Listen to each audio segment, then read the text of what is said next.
We can go over everything. I'm going to share with you a PowerPoint. The PowerPoint is something that I made up to review main concepts, okay? So we're going to look at those main concepts and review them for your test. So when we look at our test, I want you to remember that our test is going to be 50 questions. 5 of them will be math. So just be familiar with your math. I know the classes all put out there a like practicing math kind of thing. So make sure you do that, okay? When we take a look at what we're evaluating for, and that we have I gave to my class, and every other class should have a study guide that's going to be helpful. The study guide, what also is going to be helpful is that you guys go to several different reviews. We'll go over different content on every review. So when we're looking at a community and we're looking at evaluating the community, first we're going to look at the health and the health status and knowledge of those people. We're going to look at things like playgrounds, lights in the streets, drivers programs, making sure that we have all those safeties in effect. When we took a look at our patient rights, I want you to remember our ethical issues that we have. Let me shrink us so that you can see the whole thing. So we remember that unless the patient is declared incompetent, patient should have the right to self-determine. What ethical issues relate to abuse and screening? Some goals are going to be always maximizing self-care, managing chronic diseases effectively. We have 2 different types of community nursing. I want you to know the separate types. We have community-based, which is the care of ill individuals and families. And then we have community-oriented, which is on our health care of the individuals, families, and communities. So if you're demonstrating community-oriented nursing, we're evaluating the risks of all different individuals and people. We talked about prevention, secondary and tertiary, primary, secondary, and tertiary. And the question is, how does this come into play when doing planning for children with a chronic condition? If they have a chronic condition, what level of prevention is that going to be? Tertiary. Yeah, tertiary, because it's a chronic condition. They already have something. And when it comes to smoking in children diagnosed with asthma, what are some things we would do with primary and tertiary prevention? With some things we could think about? Public health is going to focus on all of this, disease prevention and health promotion, okay? So we look at our primary, secondary, and tertiary. These are different things. We talked about class this week, Medicaid and Medicare. We know that Medicare is going to be our 65 and older. We're going to have those help with low-level incomes and those that are unable to work. We have 2 separate systems. We know that it's public and private. Private's going to be our private health cares, and Medicare and Medicaid is our public. Public health specialists, new experience to see individuals in the business aspect. So keep that in mind when we're looking at it. We try not to do that. The impact of the federal government's program, 65 and over Medicare is going to be spending a ton. This group of people has increased, our baby boomers. So we're going to see an average of increase of 7.7% when we look at this group. Another suggestive thing that we have had is our barriers to health care.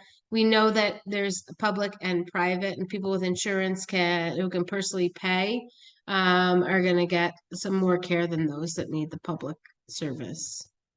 So we had the Affordable Care Act, right? And that was passed to help more Americans access their health care, increase Americans who could afford it, increase quality and lower costs. How's the U.S. compare to other places in the world? We know that the healthcare costs are highest in the world, but indicators of health are not great, meaning we spend a lot of money but don't see anything come out of that. We have a couple acts that I want you guys to know. World Health Organization, which helps us regulate pandemics.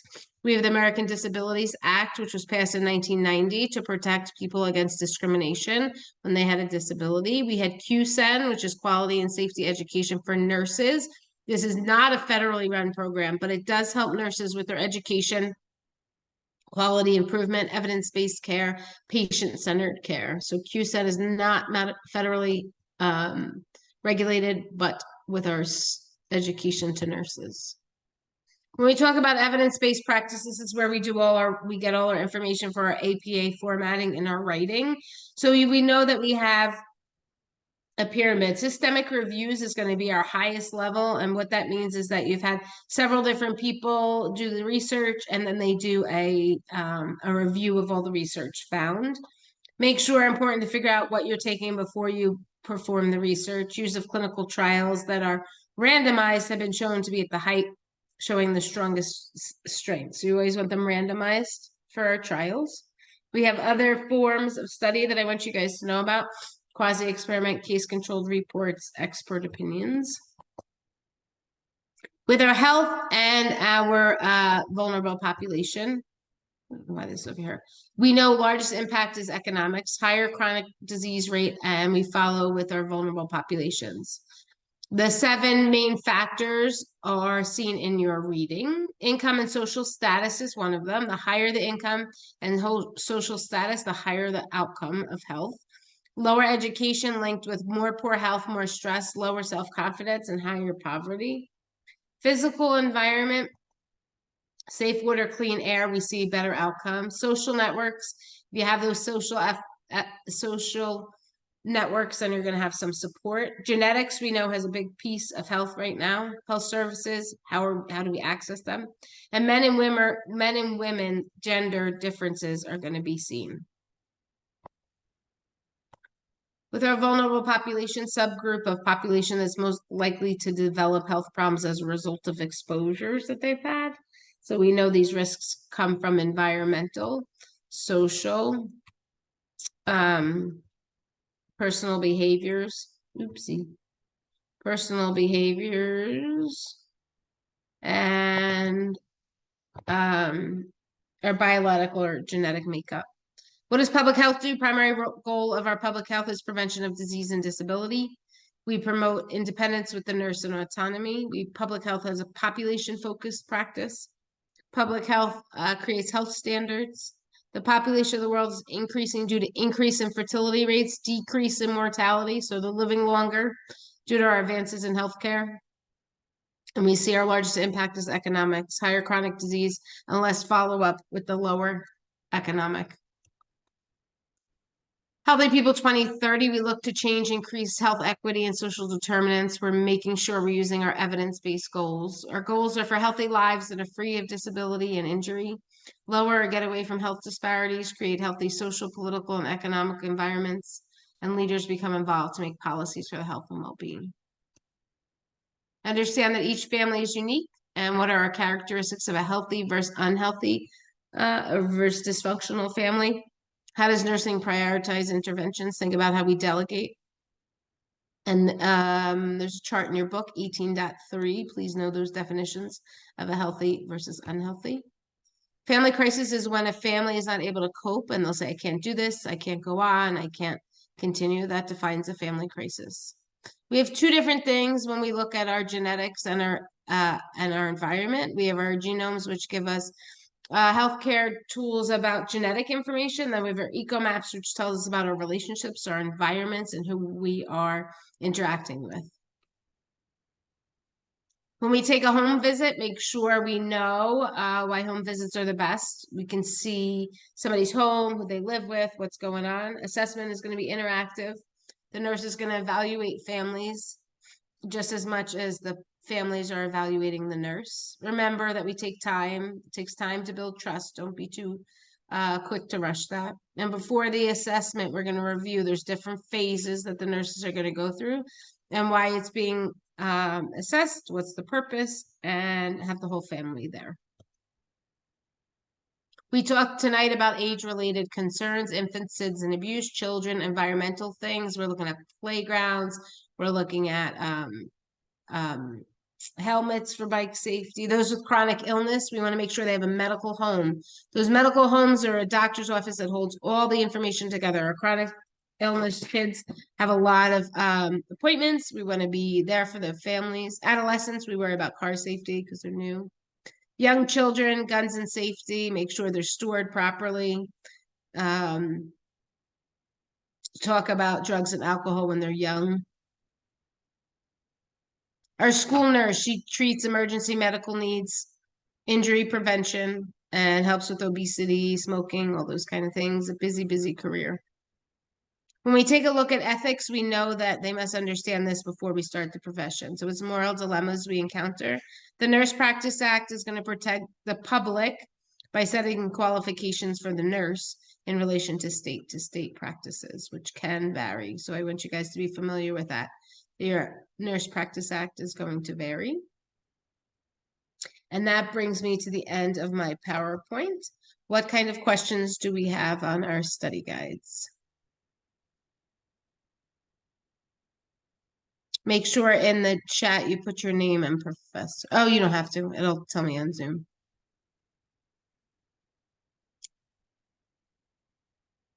You want to look at our study guide? We can pull that up together.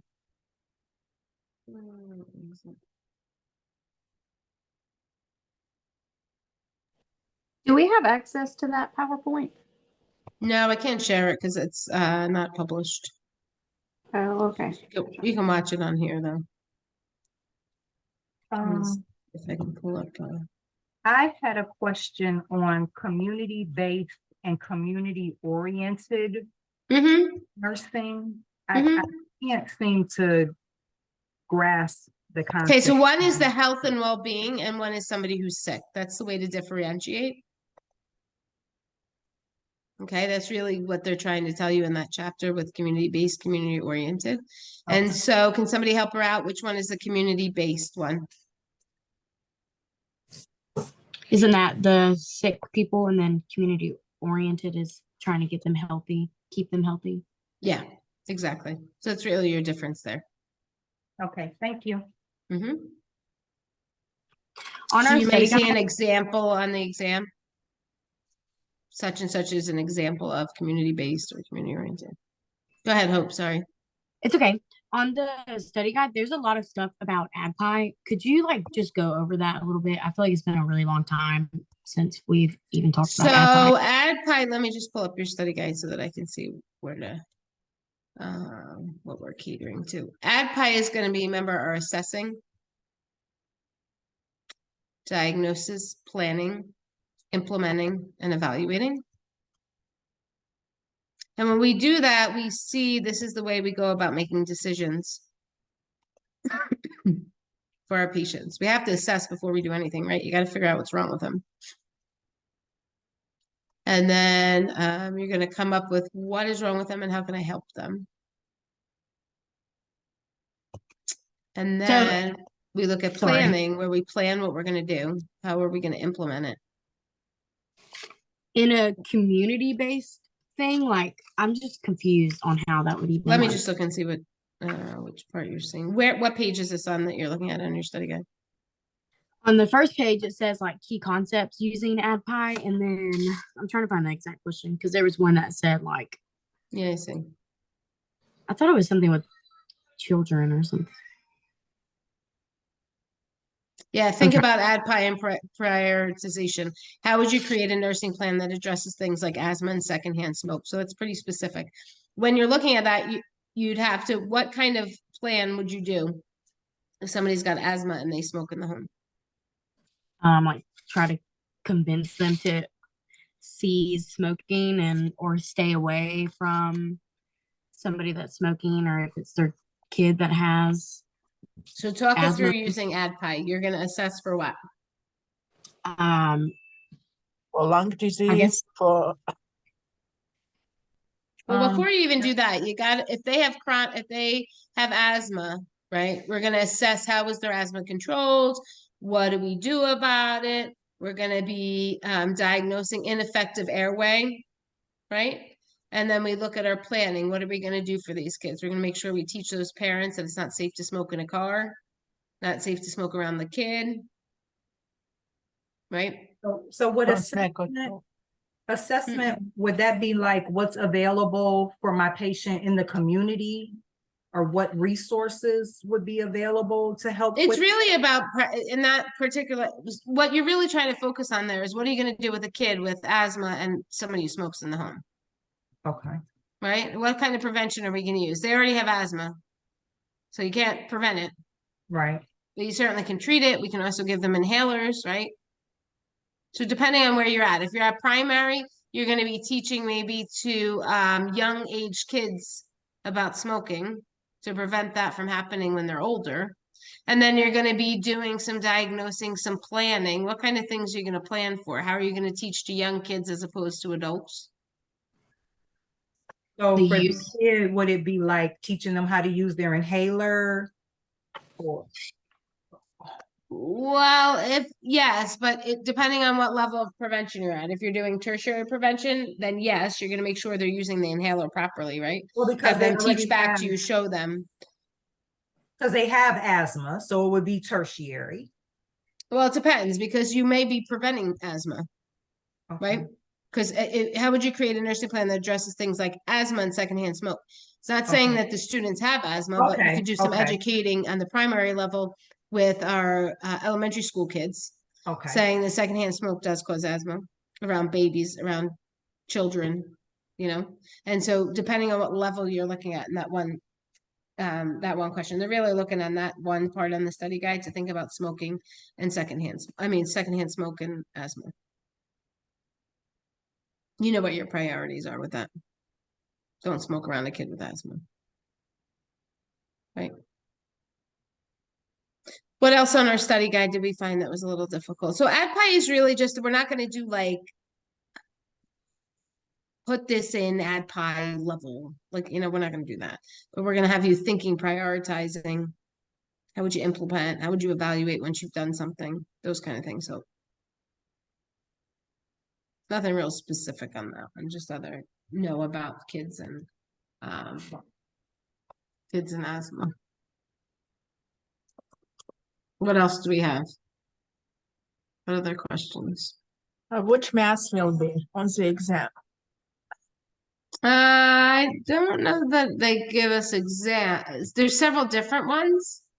So I just need you to know they gave you at the bottom of that study guide some ones to be very familiar with. It says milliliters per hour. Let's see what it says. Yeah, so know your calculations. Drops per minute, which equals total infusion times drop factor and total time over minutes. And then our mLs per hour and how to calculate doses. This is what we have on hand. This is what you need to give.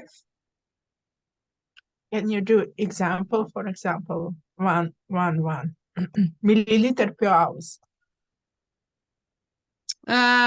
You have a bag of 500 mLs. No, you have a bag. Let me think about this. I gotta come up with one. Hold on a minute.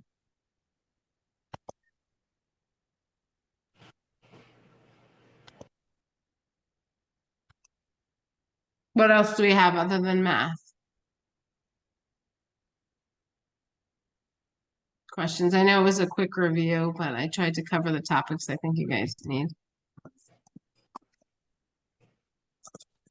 I kind of missed the very, very first part, but as far as like primary, secondary, tertiary, just so I know that I'm not getting it confused. Primary is your prevention and your risk for reducing your risk. Sometimes, yes. But usually primary is going to be just preventing. So you're going to have a healthy community, and how are you going to prevent things from happening to that healthy community? Okay. And then Does that make- yeah, that makes sense. Okay. And then your secondary is going to be your diagnostic and screening part of it. Not necessarily diagnostic, but definitely screening. Because remember, screening sometimes are not diagnostic. All they really do is they tell you what's going on. Does that make sense? Mm-hmm. And then tertiary is going to be like your treatment or your medications. Yeah, so anytime you see tertiary, I'm telling you right now, you're going to see they have a problem. Okay. Does that make sense? Yes, ma'am.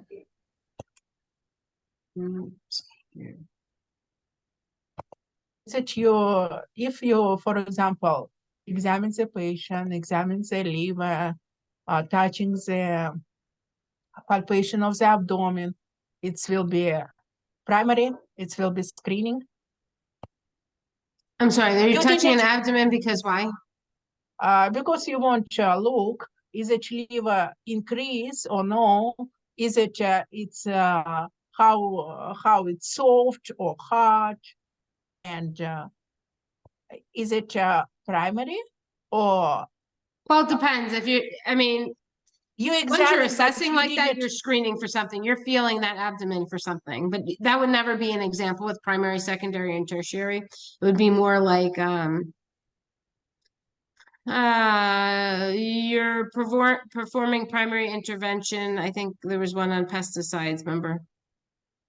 Yeah, today was question on the lesson. Yeah, and so for your primary, you would be teaching yeah. those farm workers about pesticides and what it does to them, because those farm workers are not necessarily getting exposed. Once you're exposed, and then you're going to be screening, you're going to be washing their hands, you're going to do all kinds of things to prevent them. I want another question about those breast exam.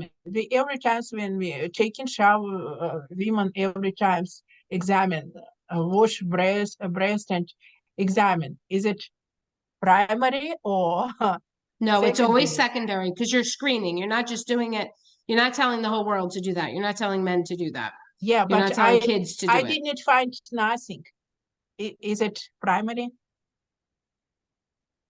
I didn't find Self-breast any. exams, no, is never primary. Because you're screening, you're trying to find something. You told that if screening it's primary or it's No, secondary. no, Yeah? it's always secondary. Mhm. Yeah, and if I'm examine myself and I didn't find nothing, it will be secondary. Yeah. Correct. Okay. Even nothing's there. Right. It's not if something's there or something's not there, that doesn't make it primary, secondary, tertiary. What makes it different is what you're doing with that patient. So if you're doing self-breast exams, you're not doing that on every person that walks into a clinic. Right? You're not doing that to all healthy people. You're doing that to people who need to be screened for it. Kind of like a colonoscopy is only done at 50 and older, unless there's a problem, right? That's another screening. The reason you do a colonoscopy is to prevent or to screen for colon cancer, right? Mm-hmm. So all those screening things, pap smears, that's another screening. Let's see. When we look at our evidence-based practice, right, we know our priority is going to be making sure we know what we're looking to find. Okay. I want you to know your different types of studies, qualitative, quantitative, descriptive.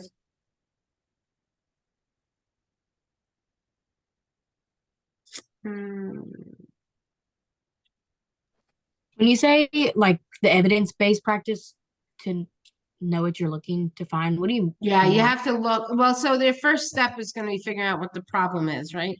Because you can't do a study or you can't even research something if you don't know what you're researching. So when you're looking at a community, you want to determine the problem there, right? In order to develop studies based on it. Okay. And you have to look at your boundaries. Who is your community, right? Before you can develop something. When you say boundaries, you mean like what type of community you're going into? Like what where your community? boundaries are in your community. Are they from Route 46 to Route 3? Are they Okay. just these 5 miles from here to here? Do they have a beat? You know what I mean? Where it is really. Okay.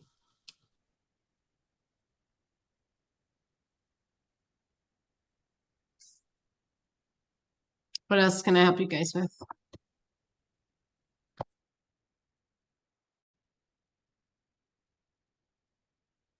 Those you told that math will be 5 questions. Yeah, math or 3.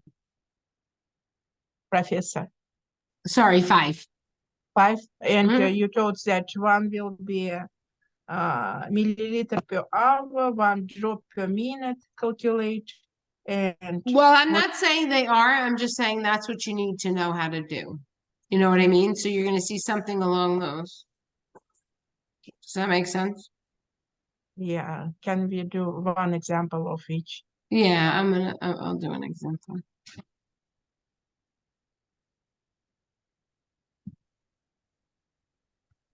A client is prescribed 3 units of insulin subcutaneously. The available dose is 180 units per ml. 180 units per 1 ml. Mm-hmm. Mm-hmm. How many mLs will I give?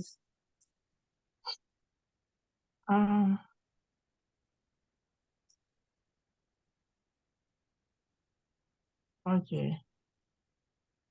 3 divided 180. So since 1 ml, 3 divided 180. How will be? Where is my? Divided 3 divided 180. What? 3 divided 180, I got 540. It's crazy. No, so you have to divide, remember, because you got to line your units up. 0.16. Yeah. So if it was to the closest tenth, closest hundredth, it would be Closest what? will be 0.2. Mm-hmm. And what another one? Yeah, that's all. So what I want you guys to do is, if you're worried about math, review that Calculating with Confidence that you guys have. That's the book. Hmm. Okay. Okay.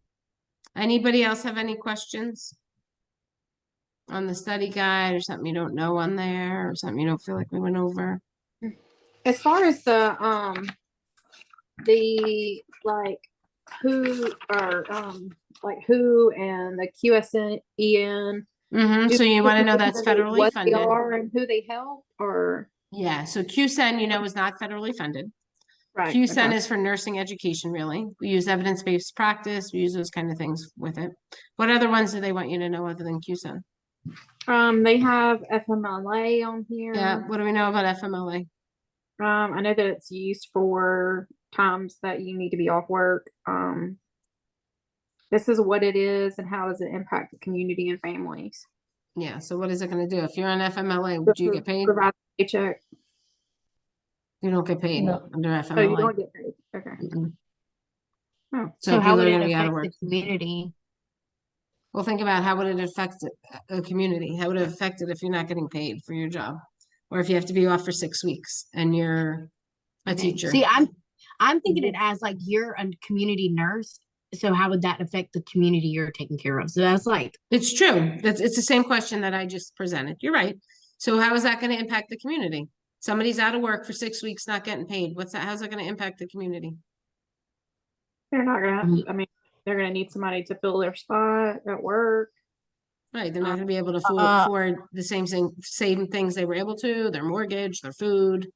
Yeah, I Right. think they will quit the job, and which will not be enough people to serve community. Yeah, I they wouldn't go don't- that far with it. I would go with more like how's it going to impact, And it is it's a law that everybody has to follow. So no place can say no, you can't take FEMLA, right?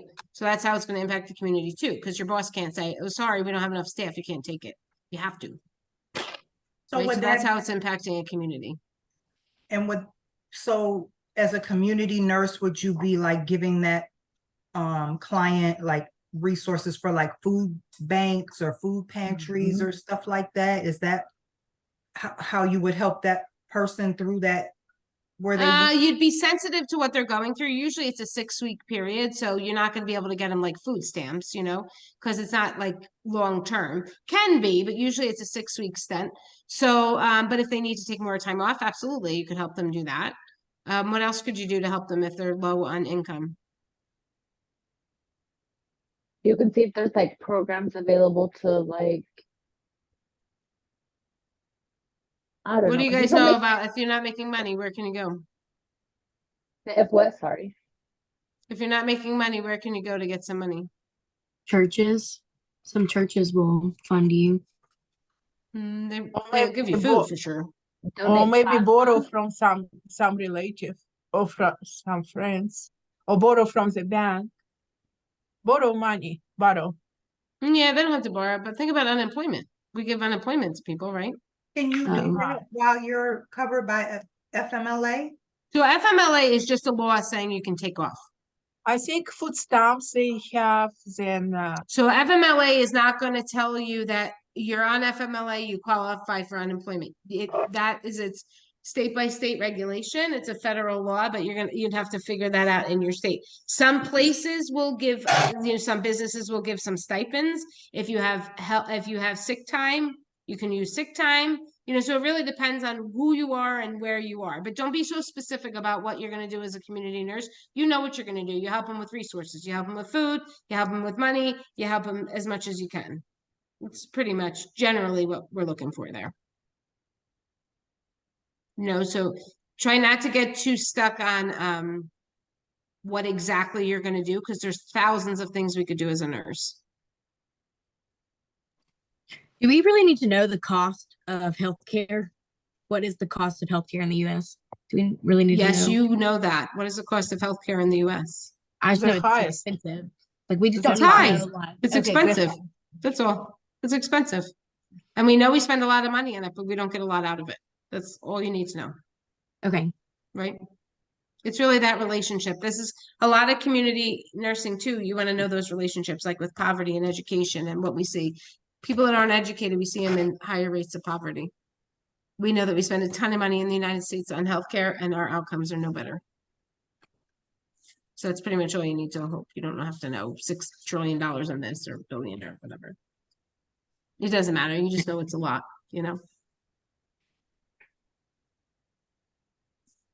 I'm trying to see what else I want to make sure you guys know.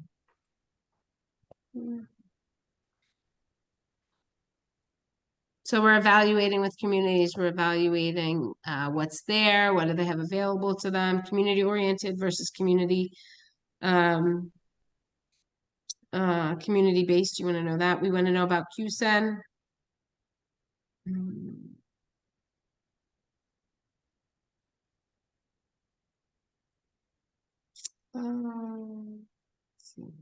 We know our healthcare system is divided into two parts. What are the two parts? primary and those public health. Yeah, Oh, public for and public. private. Primary and public. Public. We need to know about our Affordable Care Act, what it does. Getting us more access to affordable care, lower costs.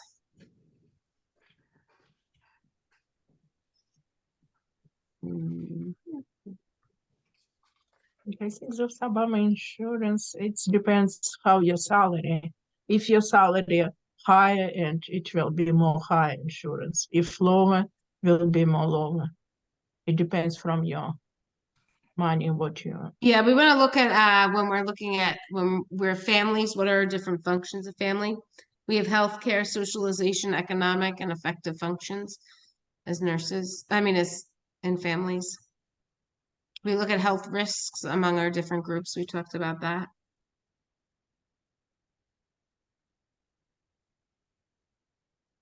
We know that when we're assessing with our addictions and our things like that, we're going to be like, who are you around? Right?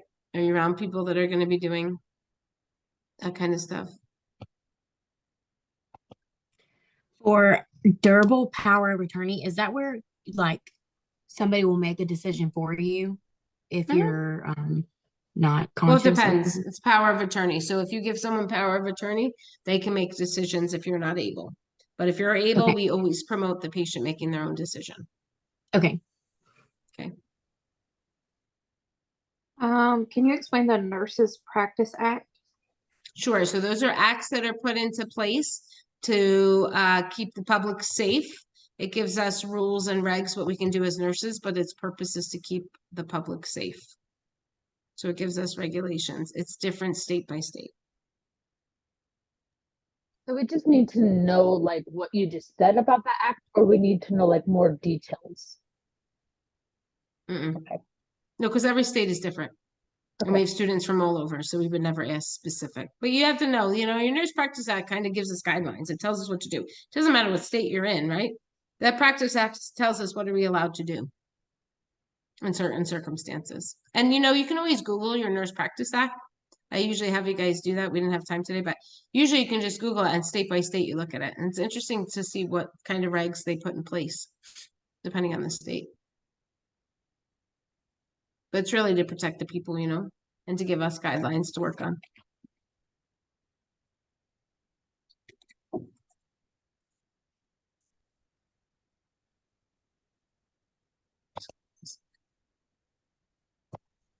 Could you go over, it's on page 5, at the very top bullet, it says review what an eco map and what a genome provides regarding assessment. Yep, how and they I just went value over that in the PowerPoint, but I'm happy to, I'll go over it with you again, okay? So on the Thank you. PowerPoint, we talked about EcoMap and Genome Map. Does anybody remember what the difference is? I know the Eco, go ahead. I was gonna say, I know the genome map is 3 generations of family. I may be explaining it wrong, but the You're way our fine. teacher did it today is like it's at least 3 generations of family, like genetics, basically. Like this dude has heart disease, this guy has Right. high blood pressure, this guy has this. Then you go down the map, and then this child of these two has this, and this child of this two has that. So it's your genetics, how your genetic plays out. And then your eco map is who am I around, and how does that impact my health? Right, so it's environmental. Okay, So the so way to would remember that is G is for genetic, E is for environmental.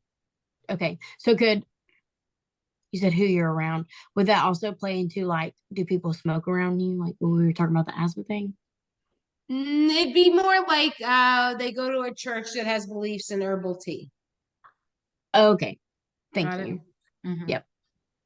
And what we know about our appraisal risk, our risk appraisal, is when you're around people that do things like drugs and alcohol and tobacco, chances are you're going to do it if you're hanging with those people. Okay. So it's 2 different ways to look at somebody's health, really. We look at it genetically and we look at it environmentally and socially. Do they have support systems, that kind of stuff.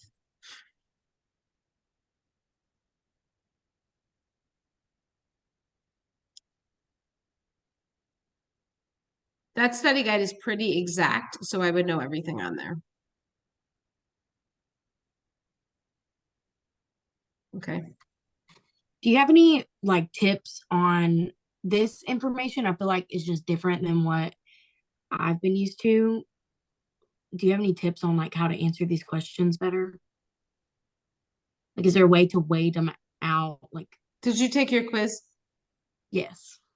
They're going to And be I feel like like okay.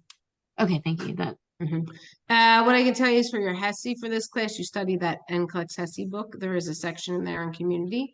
You're going to have questions that are not going to be what is community-oriented nursing. It is not going, no question is going to ask you that.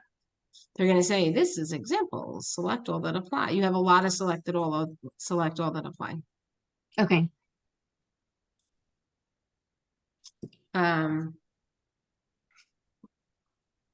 And that I think about covers it. Every class is going to have different tests. So just so you know that. We write our own exams. Okay. So everybody will have different. Some classes might have more in one thing, some might have more in the other. You know what I mean? You'll see about 4 questions on evidence-based practice. So you want to know those different types of studies, which is the most effective. What do we do before we do the research? What do we do after we do the research? How many questions in exam? 50. Okay, so every question is worth 2 points, but select all that apply, guys. You got to really select all that apply. When we tell you select all that apply, it means there's more than one answer. Is there, like, a set amount of select all that apply that are on There there? is a set amount. I think there's about 7. 7. Okay. 9, but you're not my class, so I don't know. Okay. Everybody gets to choose, you know what I mean, which questions. Yeah. So just make How sure do when we- you're reading, you get all those questions and answers in. Okay. With this review, how do we get the recorded reviews? Because there was one that was I'll yesterday, post it for my class and share it with the professors. It'll be off and then they YouTube. send it to us. Yeah, for my class, I put it in the announcements. I don't know how your teachers do it. Probably in the announcements. Okay. So what I would do is keep checking that exam review page on the announcements because I update mine as soon as I get one. Okay. So like one day it'll have 2, the next day it'll have 4, 5, as many as there are. Okay. Okay. Best of luck to all of you guys. If there are no other questions, I am going to sign off. If you need any one-to-one tutoring, I'm happy to do so with anybody. Thank you. You're welcome. Good night. Thank you. You're welcome.